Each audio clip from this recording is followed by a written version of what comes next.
Hello, everybody, and welcome to another edition of the Just Mets podcast. Shout out to the Believe Podcast Network.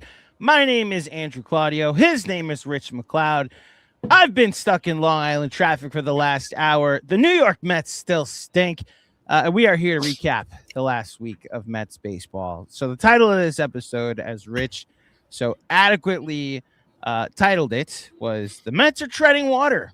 And they had been following a pattern for the past 3 weeks since they swept the Miami Marlins at home over the weekend and made us all go, not falling for it. Let's see what they do in June, not falling for it. And they followed a pattern of lose, lose, win, win, lose, win. That was week one. Second week, lose, lose, win, win, lose, win. And then this week, lose, lose, win, win, lose. And then tonight, they lose again to break that pattern and end Rich MacLeod's winning streak of predictions. Folks, I won the week. I get to go first. The champ is here, as all of us here in the Big Apple are feeling at the moment after the Knicks celebration. And now as we pivot back to spring and summer sports, the Mets may not be the thing that we actually absolutely want to spend all our time with. My partner in crime, Rich MacLeod. How are you, sir? All good things must come to an end, and I couldn't quite hit the Knick playoff winning streak of 13. I got to 11 in a row, I believe. So fell just short, but yeah, I'm good. It is a tough. I don't want to talk too much about the basketball, though I'm happy about it. But man, transitioning from that to like 100% focus being back on this particular baseball team, rough transition to go from the highest of highs to like, oh yeah, like this team's just super mid. Brother, I gotta tell you, it's the number one thing the Met Jet fan has been reaching out to tell me. Yeah. It's like, the Met Jet Knicks fan. I guess maybe it's just the Met Knicks fan. I don't know why the Jets got thrown in there. Gotta tell you, because you were at the after party for Knicks Film School, and my buddy Yash, who was there, who's also a big Jets fan, got me thinking about the Jets. Like, made a good case for me to start paying attention to them again. I know you have too. That you liked what they did in the draft, you liked what they did in free agency.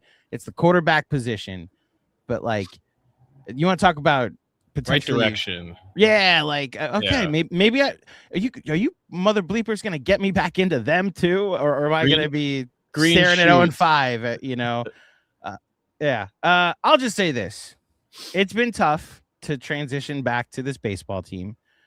Did they know how to ruin like any high that you have from a weekend win or a weekend series win? Because they've done it 3 weeks in a row. Like any big win that you think they just had, it's nope, they're back down. And I honestly was convinced they were going to win tonight to go 9-9 so far in June, following that same pattern. But now they are officially 8-10 in the month of June, 8-10 of their last 18. Overall, since that 10-21 start, they are. I'm actually blanking on the actual. I do not have the actual record in front of me. Rich. Well, they are 24-22 since May 1st. That's what it is. So that's exactly what it is. It's 24-22 since the calendar left April. That's fine. Like for a team that's had the injuries they've had, that's had the underperformances that they've had, that's had the front office miscalculations that they've had, 24-22 would have been fine for a almost full 2-month stretch. Man, did that losing streak put them in a hole. That whole April put them in such a hole that I got to tell you, we said it, and we have said it over the course of these 2 months. Like, talk to me when you're 500, and it's never been more true than right now, where we're staring at a 46-game sample of them largely just being a mid team, like a 500 team. So I ask you, like, it's the first time you and I have talked on air in over 2 weeks. The New York Knicks are NBA champions. I know you talked about it last week. Talked about it a little bit on Thursday. Greatest feeling in the world, seeing a team win a title that you root for, and now going to a parade that I got to see as much as I could for, and interacting with as many people as I could. I'll do it the way I do most pregame pods. Rich, how are your vibes? What are the vibes that you have with this baseball team at the moment? It's just like fine, like whatever. And maybe part of that is just we did just experience for you and I the first professional championship we've ever seen in our lives. There is a bit of like I feel a bit at peace with sports where I'm just like, yeah, this team can't hurt me. Like I'll be a little bit more optimistic and hopeful, but when they have games like Saturday night where they give up 11 runs in the first like 30 minutes of game action, I'm just like, okay, like I'm gonna go hang out with somebody or do something else. So I'm just kind of in that whatever period.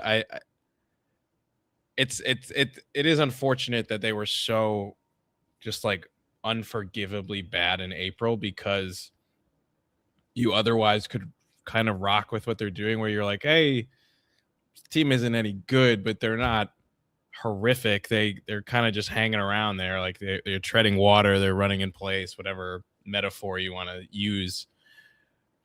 But like you said, you just dug yourself such a ridiculous hole right away that until you rip off a real winning streak, which this team has not done this year, what's their season high? 4 or 5 in a row, and it's 4, and they immediately lost a bunch in a row right after that one winning streak. So that without one of those real streaks, you can't really undo the damage that was done in April. And so we're kind of in this like weird position where it's just like they've kind of just been in the same place now for 4 weeks, where they're constantly between 7-8 games under 500, 5 to 6 games out of a playoff spot. That hasn't really changed at all.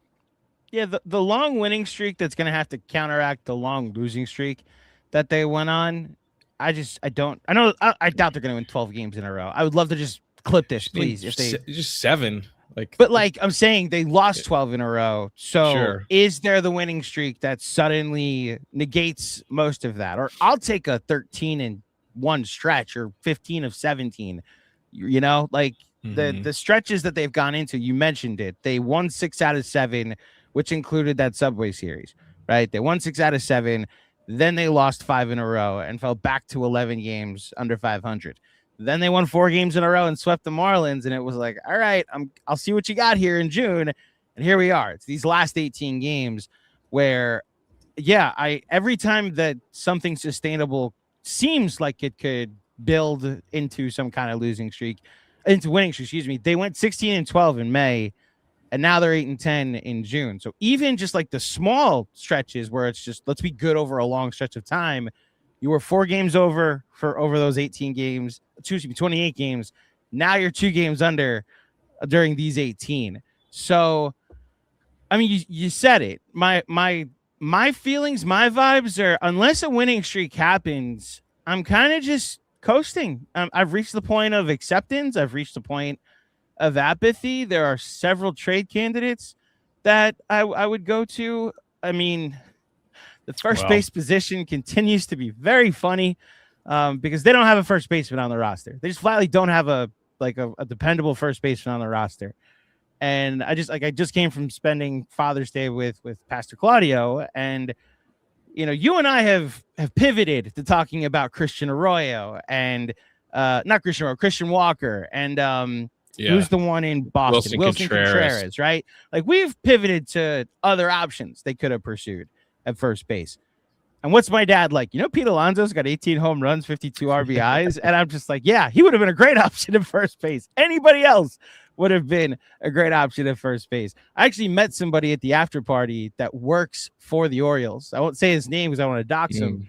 But the first thing I asked him was like, can I have Pete Alonso back? And he tried to, I'm going to give him credit because he was trying to be fair and say, like, the Mets do have smart people working for them. They've had some bad luck with injuries this year.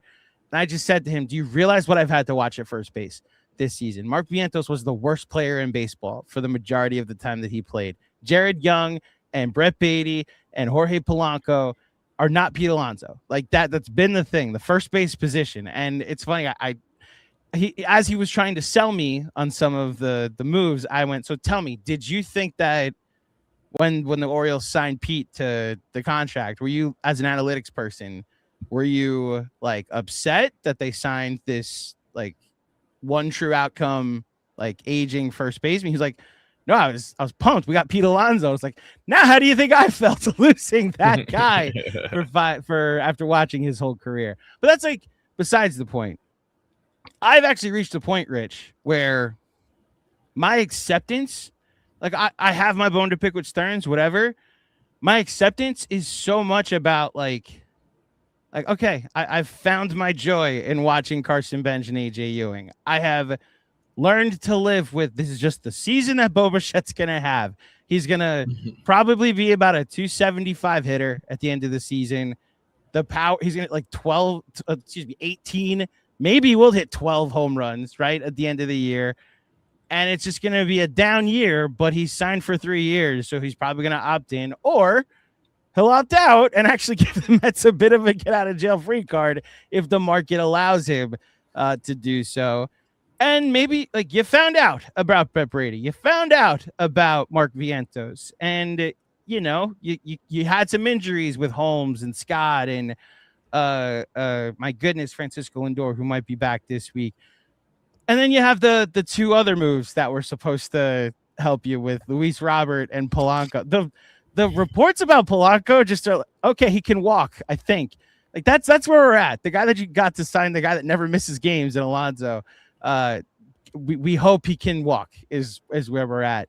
The question has anyone even seen Luis Roberts? Like the question I have for you is there of any anger or frustration that you still have for this team? Is it directed at any one player? Like who at right now, if there is a player that you're still frustrated with, who is it? Or even if it is like the front office, like if you have any frustration, where are you directing it? Yeah, I guess if I did pick one lightning rod, and I don't think this is heat of the moment because we're doing this right after the game on Sunday night, because I've felt this way about this particular player often in the last calendar year. David Peterson, like guy just dog shit every outing at this point. When I did the show solo last week, it was like one day after that June 13th 1 year marker of when things fell apart last year. Obviously for Peterson, it didn't start until late July, early August, but just thinking back to how miserable this team has largely been to watch since last year, I would say one of the most consistent contributors in that stretch has been David Peterson. The other one's Kodai Senga, who also was dog shit in his first appearance, coming off the IL at the beginning of the week that set the Mets up for failure. So, but Senga's been on the IL for a while. So for me, it's Peterson. I'm just like, the reason that I didn't think they were going to continue that stretch that you were talking about earlier of, you know, losing the first 2, winning the next 2, then win, loss, win, or whatever it is because David Peterson was starting the last game of the weekend. I was like, there's no shot this guy is going to give them anything worth a damn. And of course he didn't on Sunday. The second Kyle Schwarber made contact with the baseball, I texted you, congrats on winning the week. The ball hadn't even gotten out of the ballpark yet. I accidentally spoiled it for you, apparently, because our streams were at different times. But yeah, it's just David Peterson sucks. I need to create a line of ass for pitching. I need to find the actual so league average is a 4.20 ERA. League average for, I guess you probably go whip. You want to go whip, FIP, and you can do adjusted batting average ERA against. or batting average against. Yeah, that's I think the four splits. So FIP is 4.20 as a league average. 1.31 is I'll like do this off air, but like I need to create a line of ass and see how many Mets pitchers, like starting pitchers, would qualify for it, because between Peterson and Senga, and at this point Freddie Peralta, and these guys may come up when we talk about El Stinko today. They've had so much go wrong in the rotation this year, and that I think is that's the nail in the coffin for me as far as any hope that the winning streak is coming that suddenly makes this team a wild card team. Because I know people want to give the comps to 2024. Like that was when they beat the Marlins, and it was like this is the exact same record they had when they were at this point and whatever. And I was like, guys, I don't see it. I don't see the pitching. I don't see the consistent offense. I don't see the thing that's going to make them turn around. Lindor may come back on Wednesday, it looks like, and maybe you get some consistent. Here's a quick thought. I think we could get to the segments rather quickly today. What's the order when Lindor comes back? Not that it matters all that much, but like, I don't want to take Benj out of the leadoff spot whatsoever, right? Yeah. So where are you going with the batting order when Lindor comes back? I think I'd probably bat Lindor second and Soto third, or the opposite order if you want to do that. But I like giving Lindor a little bit more of an RBI opportunity, leaving Benj in the leadoff spot, and then kind of sliding everybody else down a spot. Seems like probably the best scenario right now. Bichette hits fourth, and then choose your 5-hitter. Sometimes it's Eric Wagaman for some reason. Like what we saw on Saturday, I think he hit 5th or 6th. But yeah, and then the lineup kind of falls in place after that. You know, you have maybe Ewing hits 5th, Alvarez, depending on a righty lefty. And you go from there. That's probably what I would do. So you go Benj, Lindor, Soto, Bichette, Ewing, Alvarez. We're at 6, and it's all lefty righty. So it's balanced. 7th, I guess you could go Jared Young, and that's your first baseman at this point. 7th could be whoever's playing first base. Yeah. And then by the way, we're both out on this manager, right? Like I do not understand. I'm watching a team across the diamond tonight that is 34-16 since they fired their manager, understanding they have like 2 juggernauts of a pitching rotation at the top, like 2 Cy Young candidates in Zach Wheeler and Christopher Sanchez that are far better than anybody the Mets have, including Nolan McLean, right? And yet, I want to commend the manager on something. Again, I don't have many things I'm going to commend, but you saw me. I think I said it to you. Like, what I want them to do is make Alvarez the DH and keep Torrens as the catcher. He did it twice. They have been doing. Did it twice this week. It's the one thing that I'd be like, oh my God, they're doing it. They're freaking doing it. I don't know if it's going to change much, but I at least have the best defensive catcher in baseball finally behind the plate, and then horrible defensive catcher DHing now. So that's all I was going to say. So if the bottom 3 in the order is just Jared Young, so Alvarez is batting 6. So that's Jared Young, Torrens is 9th, and Semien. Oh, that's right, him. Yeah, I guess. All right, so he'd be 8th, and then Torrens is 9th. I actually think that's a fine lineup. Like, not good, but it's fine. Yeah, you know, I mean, it's better than what it is. Yeah. Like I said, this is a conversation that doesn't really matter, but it's a curiosity that we have to, like, oh, they're bringing Lindor back. I don't want him to be the leadoff hitter anymore, you know? Yeah. I mean, look, it's a good time for him to come back. It's annoying as it's been, they have successfully treaded water. They have not made the deficit worse. They've technically made it better, although marginally better over this last month and a half at this point, 6 weeks. And it's something to watch of like, okay, like maybe Lindor comes back and he hits the ground running, and we know he does better once June rolls around anyway. So, does him and Soto and Bichette start clicking at the same time? I know Bichette took an offer on Sunday, but he hit 360, 370 this past week. It's been good the last couple of weeks at this point. It's the longest stretch of good we've seen from him.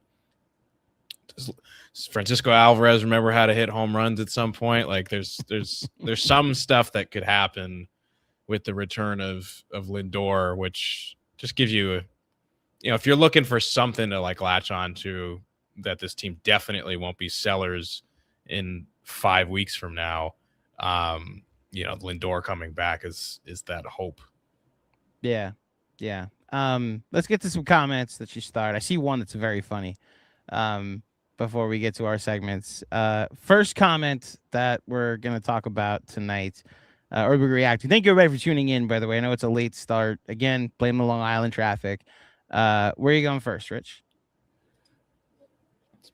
Aaron Dorman. Thank you, Aaron. Mets' best pitcher this weekend was Zach Short. So when I saw this, I was like, what are you talking about? Like Thursday happened. The first game happened.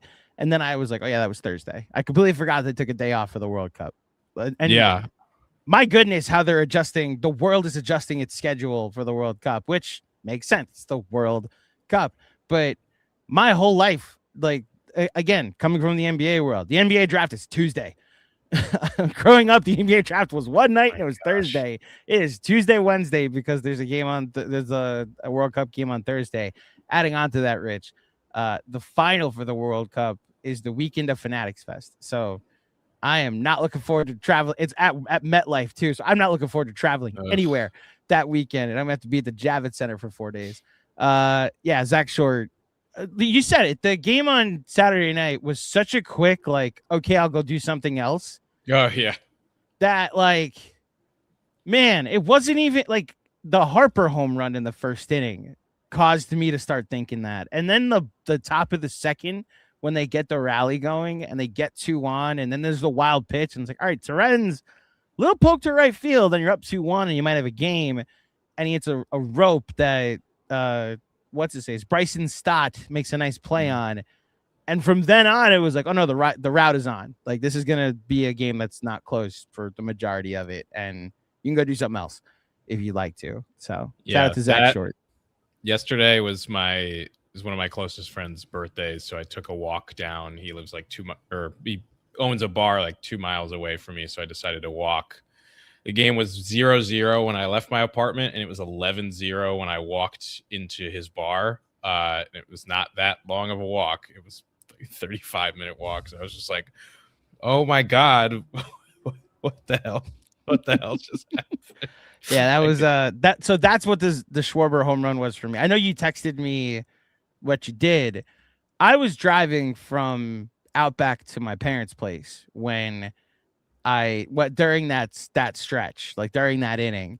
I just saw that you texted, and then like we were listening to the game on the car rate, the car play, right? And I hear like a pitch later after I saw your text pop up on the GPS screen that Schwarber went deep again. So that's what I meant by you spoiled it for me. It was like, oh, Rich texted me. I'm guessing it's something that's about to happen in the game. And yeah, that was the reality of it. Thank you, Aaron, and shout out to Zach Short. Yeah, funny. Laura Albanese tweeted at some point on Saturday that apparently all Mets pitchers have this internal thing that they call like a Clay Holmes, where if you throw 15 or less pitches in an inning, they call it a Holmes because he's been so efficient this year when he was healthy. And Zach Short was the only Met pitcher to throw a Holmes in that game. That's amazing. So Zach Short, who I didn't know was back in the organization after like a couple years ago until they called him up randomly the other day. And I was like, oh, yeah, welcome back. I didn't even know he was there. Once a Met, always a Met. Yeah, exactly. So yeah. Shout out to Zach Short, I guess. Shout out Zach Short. There's been a rotation of just hold the fort until Lindor's back. And now that he's like days away, I guess for those who don't know, Lindor played 2 rehab games, is going to do a simulated game on Monday, and they'll probably give him a day off and potentially Wednesday as the return to the Mets. So we'll see what happens. Thank you, Aaron. Ralph, this is the comment I wanted to get to. Are we going to have to listen to more glazing of the Knicks? Can we move on and discuss whether the Mets should be sellers and buyers at the trade deadline, and specifically who should be bought, sold? I will answer this in all 3 parts. Are we going to have to listen to more glazing of the Knicks? They just won their first championship in 53 years. You're going to have to listen to it for the next 53 years. Apologies, Ralph. Can we discuss whether the Mets should be buyers or sellers at the trade deadline? Is it too early, Rich? Yeah, and maybe this is an episode we do in the next week or two of just what do you have to see right 3 weeks to make a decision one way or the other, or standing pat, which could be an option as well. I think that they would probably do one or the other, but Staying pat in what way, you mean? doing nothing. I don't think that's an option, personally. I don't think that they will. I just, there is a third option there potentially if they wanted to go more they down do the middle nothing. with it, but They have so many 1-year contracts that they could get something for, like expiring deals or like 1+1. I wouldn't recommend it. You're playing what the options are. Okay. I'm leaving the actually think possibility open. The pod you're talking about of like, what do you need to see? We're having it now. Like, you need to give this until the break to see where they are. And then at the break, you can start to be like, they're probably going to be buyers or they're probably going to be sellers.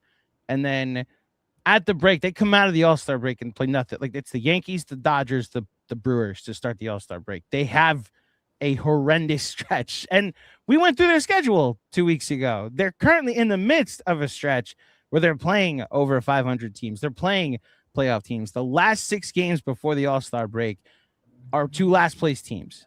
I said, get to that point, like 1 game over or 1 game under. They're 8 and 10. Like, they're in those 18 games, they're 2 games under.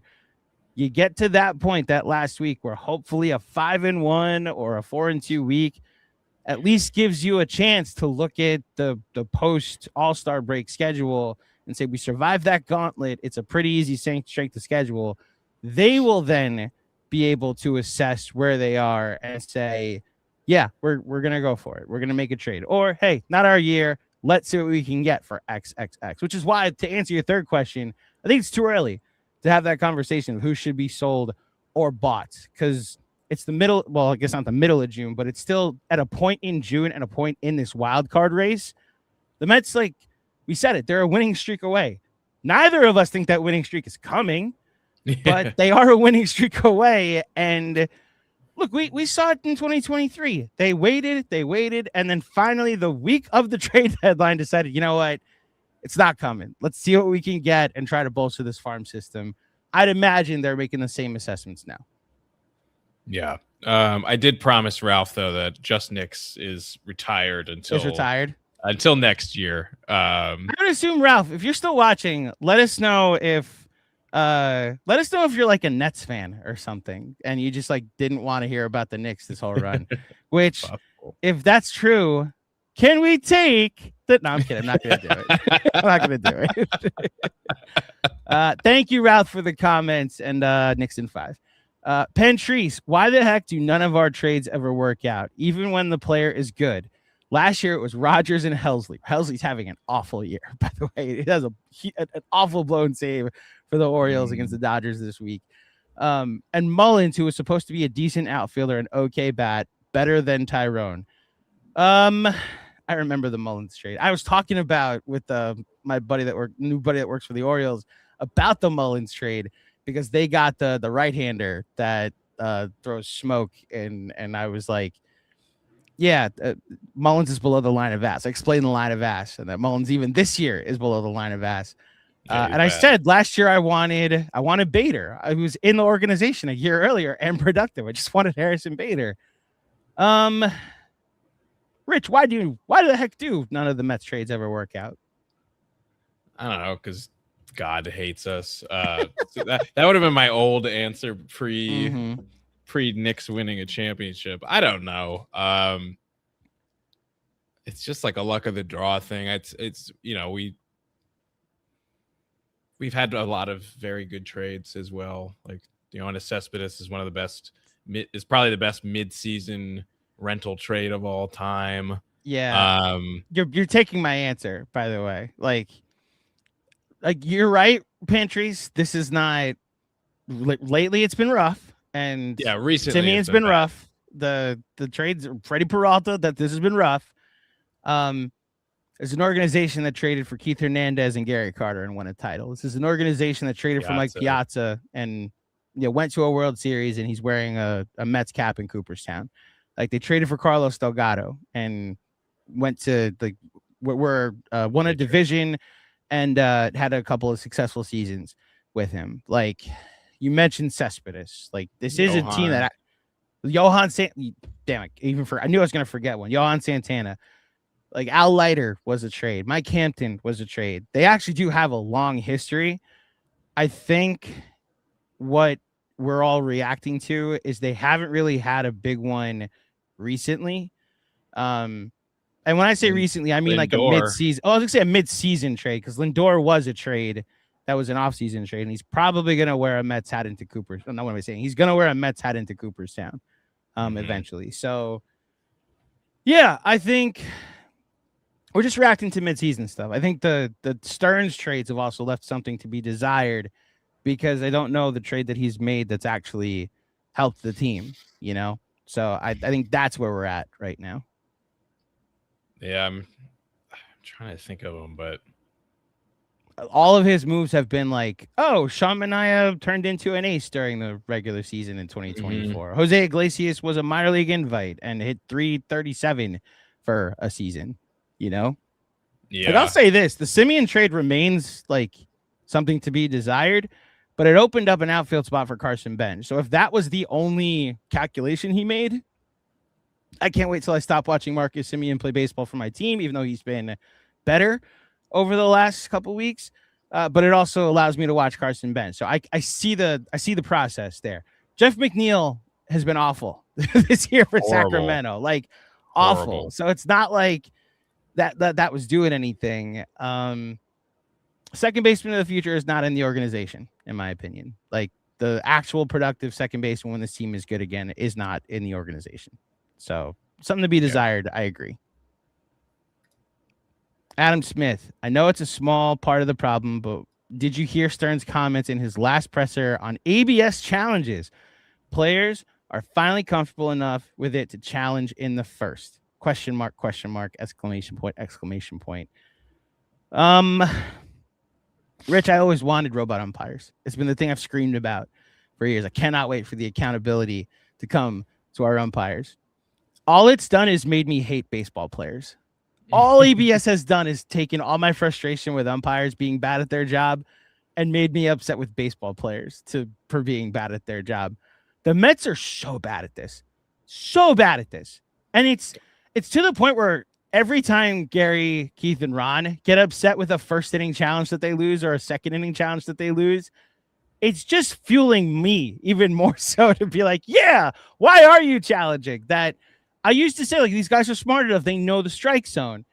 And now it's like, oh, no, maybe they are pretty stupid and don't know the strike zone. This team just cannot understand, because now it becomes is it too early to challenge whether you're right or wrong conversation. They do not have the credibility to challenge in the first or second inning. They lost both of their challenges earlier this week in Cincinnati in the first couple innings, to the point where I turned on the game late and I was like, oh, why don't you challenge it? It's like the third inning or whatever. It's like, oh, the Mets are out of challenges. They can't challenge. Like, you guys lost 2 challenges in the first couple innings. They're so bad, Rich. They're really awful. They lost another one on Sunday. It was the 4th inning. Yeah. With nobody on base. It's just like on a pitch that I thought was fairly clearly a strike. And it's just like, if you lose an ABS challenge before the 5th inning, you should just get benched. Like, they're so bad at it at this point that I think that there should be some sort of like a kangaroo court situation where you get fined in the locker room afterwards. Like, they're so bad at it. It's kind of, I don't know, unfathomable to me how they're just so bad. And they always use one when they shouldn't, and then they hesitate when they shouldn't. And it's like watching their third base coach over the last several years, whoever it is. They always make the wrong decision. And I don't know if it's the pressure of it or they're just not good at it and they're overly emotional or whatever it is. But I can't imagine there's a worse team at these ABS challenges than the Mets are. Yeah, similar to when challenges showed up in the NBA, it took a while before you recognize what's a high leverage situation, when you should challenge, when you shouldn't, how early is too early to challenge, how early isn't. and I've landed on like no first half challenge is worth it unless you are no first half challenge is worth it unless it's like to decide a third foul, like if like when Wemby could have gotten a third foul, and of course they reversed it and gave it to Cat instead all throughout the playoffs. Like it could reverse a bucket. Like if you are able to call a challenge and a bucket is taken off the floor, off the board, or you're adding one, that's a good challenge. But save your challenges for the last couple minutes of the game, because that's when you'll need those margin decisions to matter. Baseball's a little different because every out is so important. So I almost wonder if the statistics would be like, if it's a strike 3 that you're challenging, that's always gonna be worth it. Or I just think it's too early. I think it's so early that it's like, but if you're wrong, you're out a challenge with 7 innings left. So I kind of agree with Gary at this point. The Mets are so bad at this. No one's allowed to challenge before. I think Ron's actually one that said this. No one's allowed to challenge before the 7th inning. No one's allowed to challenge before the 7th inning. And then use both in the 7th inning. At least the leverage is at that point okay, you know? Yeah, that's why I used to laugh in the playoffs last year when JB Bicker's staff would use a rage challenge in the first quarter of every game. And it was like, even if you're probably right, it's stupid because you're just mad and reacting. And it's just like, you could lose it and then you just don't have a challenge for the rest of a playoff game. Exactly. Not smart. One more from Ralph. He responded to our comment. Shout out to Ralph. Ralph says, Lakers fan here, but that was way back in the 80s. I'm much more of a baseball fan now. Congrats to your Knicks. Thank you, Ralph. And that will conclude Knicks Corner for today, or just Knicks. Let's get to our segments. We have 2 segments that we go through, and for the last 11 weeks, I've always gone second. But since I won the week, I get to go first with a curtain call. This is a player or person or entity that was so good this week. We wanted them to go to the top step and have them take a curtain call and wave to the crowd. So I'm going to leave the easy one for you because I think the easy one for you, because there's one hitter in particular that continues to be awesome, that was really good this past week. And thank God he was, because no offense would have existed without this player this past week. So instead, I'm going to give it to a pitcher who, and it's not going to be Luke Weaver, by the way. I know Luke Weaver, I liked your social clip. I maintain he should be an all-star. I just don't know the Mets are going to get 2 all-stars this year. Someone who's been much maligned over the course of this season and gave us a long scare of, man, did they just make their highest paid pitcher someone that can't really pitch anymore? I'm going to go Sean Manaea, the tribal chief this week, had an outing where he went 5 1/3, gave up 2 earned runs, only walked 1, struck out 5. Over his last several starts, he's been dealing. ERA is 4.64, lower than Freddie Peralta. He is the second best ERA in that rotation at the moment, healthy ERA at the moment. Over his last 7 starts, he has a 3.19 ERA. That'll play. That will absolutely play. I should say over his last 7 outings, but he's now back in the rotation. He's like the de facto number 3 starter, although the way he's pitching, really more the way Freddie Peralta is pitching, he's the number 2 starter behind McLean. Just a full-on reclamation of his season and what he was at the start of the year to where he is now at the end of June. Don't know what it really means, other than if they do get healthy in this rotation, I trust him as like a 4 to 5 inning opener and then just hand it off to the this really good bullpen. But Sean Manaea, tribal chief, you haven't really been on this side of things yet this season, so you get my curtain call this week. You actually stole mine. Damn it. Okay. I did not, but that's the perk of you getting to go first for the first time since March. Literally since the opening week of the season, so I'll take it. Yeah, I know you hinted that you were leaving me with a hitter, and I very well could select one, but I think I'm going to go with another pitcher just because the pitching was so bad this week that I think any decent outing really stood out. And another, not quite as maligned pitcher, but a pitcher that people had been nervous about for, I would say, several weeks now, Nolan McLean looked like Nolan McLean again in Cincinnati, in a situation where the Mets were looking to avoid getting swept. On top of all that, it's been a rough several weeks for McLean, and I think people's confidence in him was wavering, just being like, hey, it was only a handful of starts last year. He wasn't a huge prospect until, the 2025 really started, and he was, getting on a roll in double and triple A. Maybe he's regressing to the mean, and he was struggling with his control, and he was struggling to keep the ball in the ballpark, specifically against lefties. And, earlier this week against Cincy, he goes out there, he pitches 7 innings, he gives up just 3 hits and 1 run, only 1 walk. I think that's the biggest thing for him, and 9 strikeouts in the only game that they won in that series. It was just very encouraging, and I would just say comforting to see McLean kind of, at least for one start, return to form and remind you of the type of arm that he still can be very young in his career. I know it's easy to be reactionary or compare when you got, guys who have made a similar amount of career starts across town, like Cam Schlittler, who just became an ace and has been very consistent and hasn't quite gone that way for McLean this year.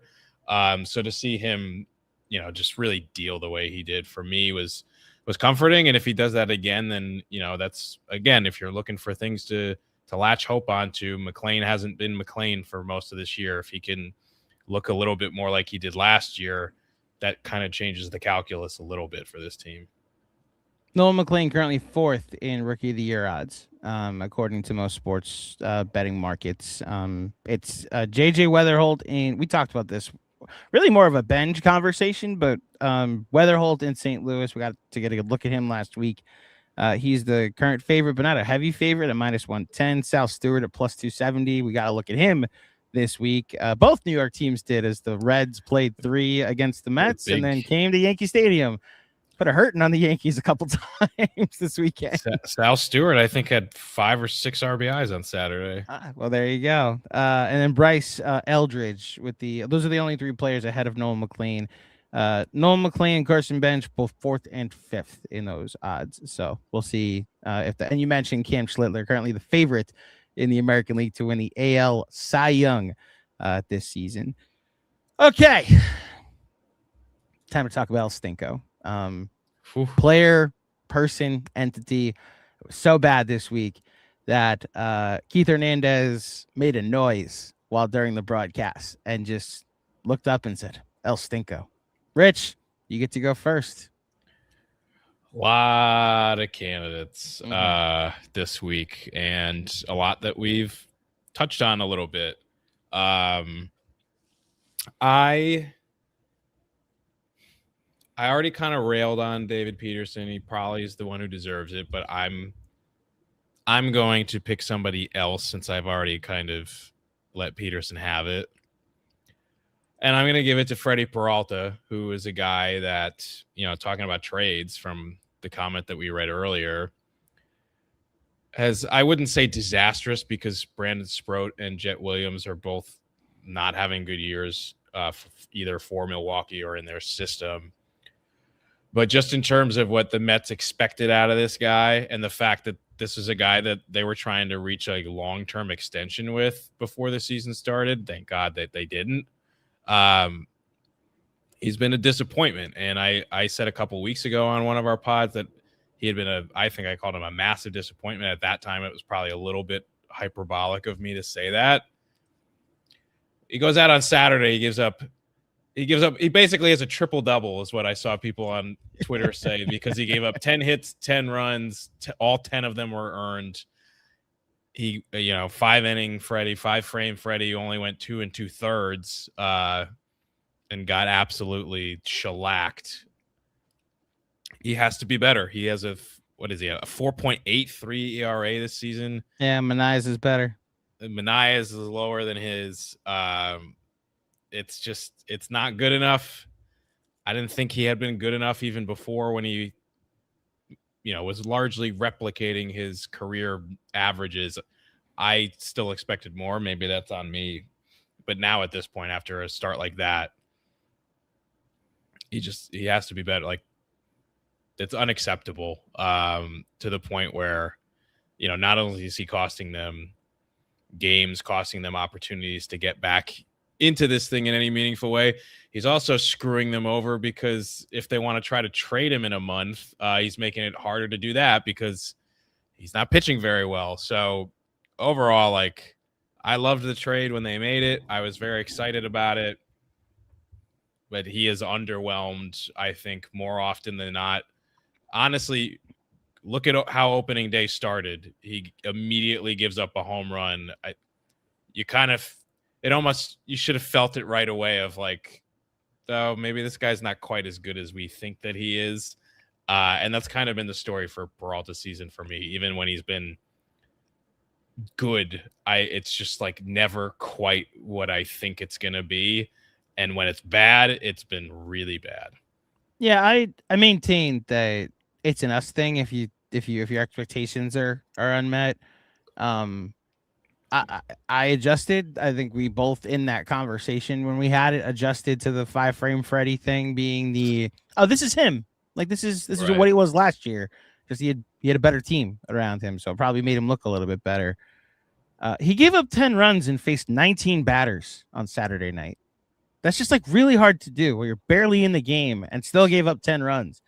And like you said, you're just not getting back into any type of race. And like, is this guy even a qualifying offer candidate? Like, you probably should, if it's just for a year, maybe, but who knows if there's even going to be baseball next year. What happened on Saturday night is, like you said, the very definition of unacceptable. So, Brett Baty went 0 for 12 this week.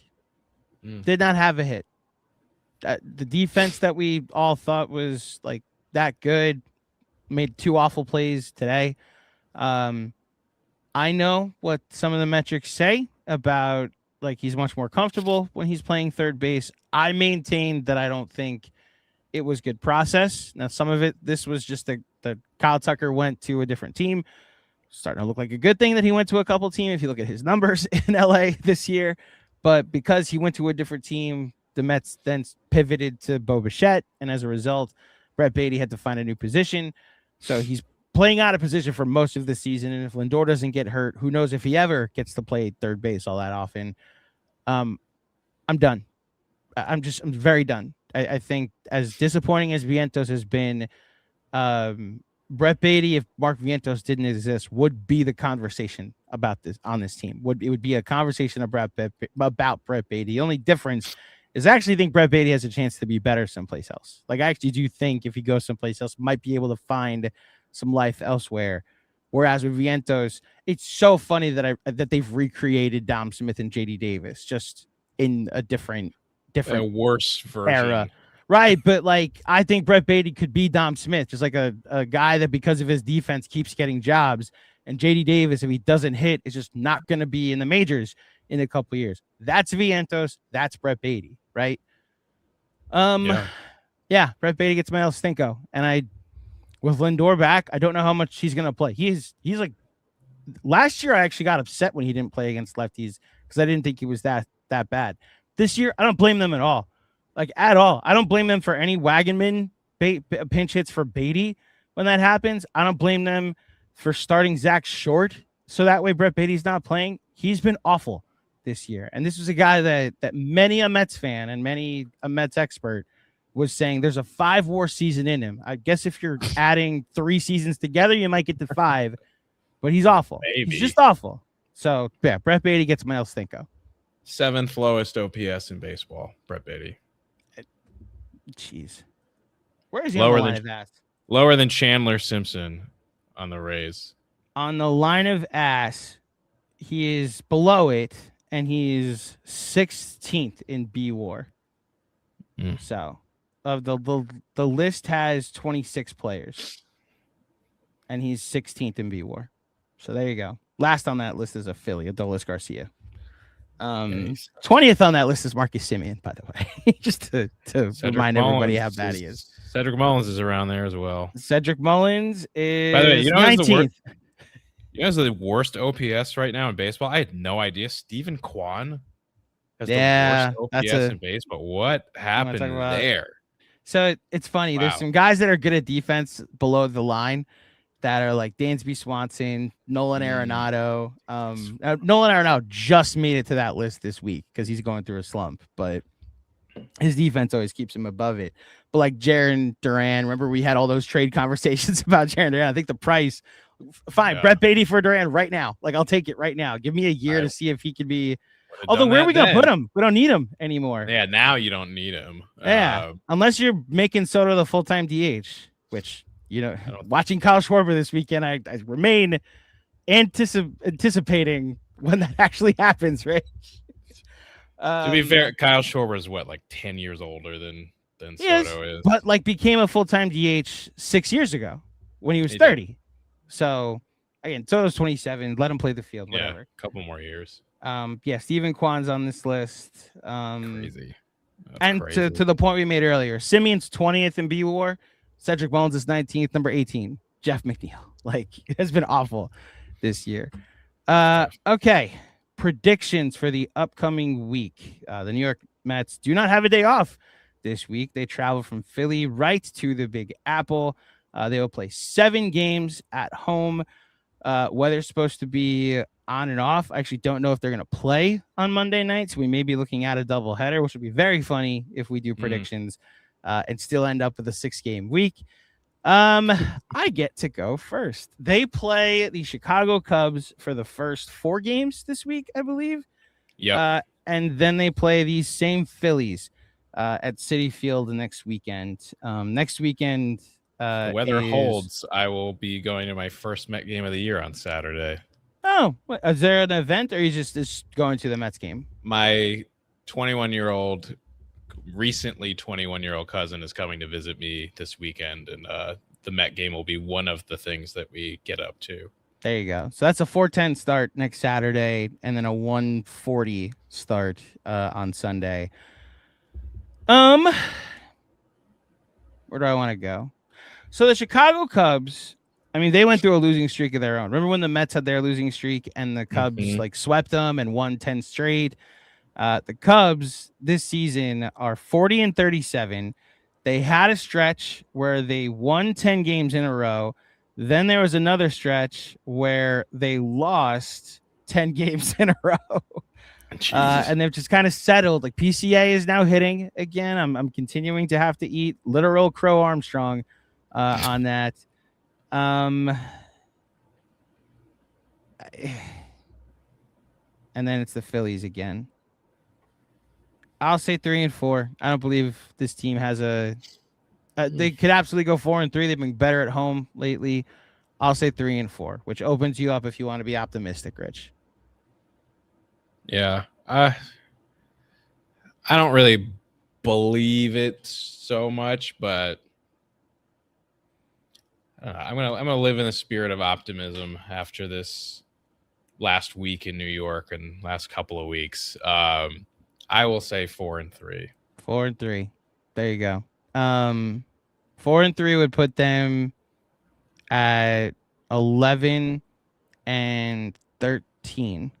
4-3 would put them at 12-13 this month through 25 games, with then 3 against. I'm staring at the Cubs schedule. That's why I'm so confused. They play, I believe, the following week is the one I was talking about, where they then. Oh no, that's 4th of July weekend that we're talking about. So I'm just gonna read the rest of their schedule for the first half of the season. So it's 4 against the Cubs, 3 against the Phillies, and then they go to Toronto. Bo Bichette's return to Toronto, and then 4 with Atlanta. These are 14 games, man. You want to talk about the question from I'm pulling it up. Hold on. The question from Ralph earlier about can we talk about whether this team should or not be buyers or sellers? Yeah. these 14 games, I think, will do it. Because if they can find a way to go 8-6 in these 14 games, you're still 7 games under, but then you have a stretch of 6 games at home against last place teams. That at least sets you up for, all right, let's see what they could do. They go 5-1 that week, go into the All-Star break, a couple games under 500, and then, hopefully you get some horses back. Clay Holmes, positive reports of him throwing. Christian Scott is supposed to be back rather soon, actually. And then you could say, okay, this team needs a first baseman. This team needs another starter. Probably needs another utility player that can play multiple positions. Because you need to make sure Simeon isn't playing every day anymore. Moves like that. But these 14 games, I would say, are that stretch, Rich. Yeah. And hey, just remember for this weekend, the Phillies have still not won a game at Citi Field since September of 2024. They sweep the Phillies next weekend. I swear. They sweep the Phillies next weekend. It will be the funniest possible outcome. Now, Wheeler's pitching Friday, so we're getting the back half of the rotation. We're missing Sanchez next week. So, we'll see what the Phillies actually, put out there on the mound. I don't know what the Mets are doing on Friday, so I'm not holding my breath that they have anybody that can outduel Wheeler. But, we're staring at, in fact, I'm looking at their probables. We're probably staring at Luzardo on Sunday, and then they don't have a pitcher named yet for the Monday start. So we'll see what happens. Rich, we did it in under an hour. Do you have any final thoughts before we get out of here? No. Yes, I love it. Okay, thank you everybody for tuning in to another edition of the Just Mets podcast, a late night edition of the Just Mets podcast. If you dug it, please head over to Apple or Spotify, leave a 5-star rating and a review. If you're watching, like this video. Remember to subscribe to our YouTube channel. Rich has the midweek show. He will update you on when that is, what time that is, how to tune in, when to tune in. So pay attention for that. He is Rich. I am Andrew. Let's go Mets. And in the words of the immortal Gary Cohen, we are out of here.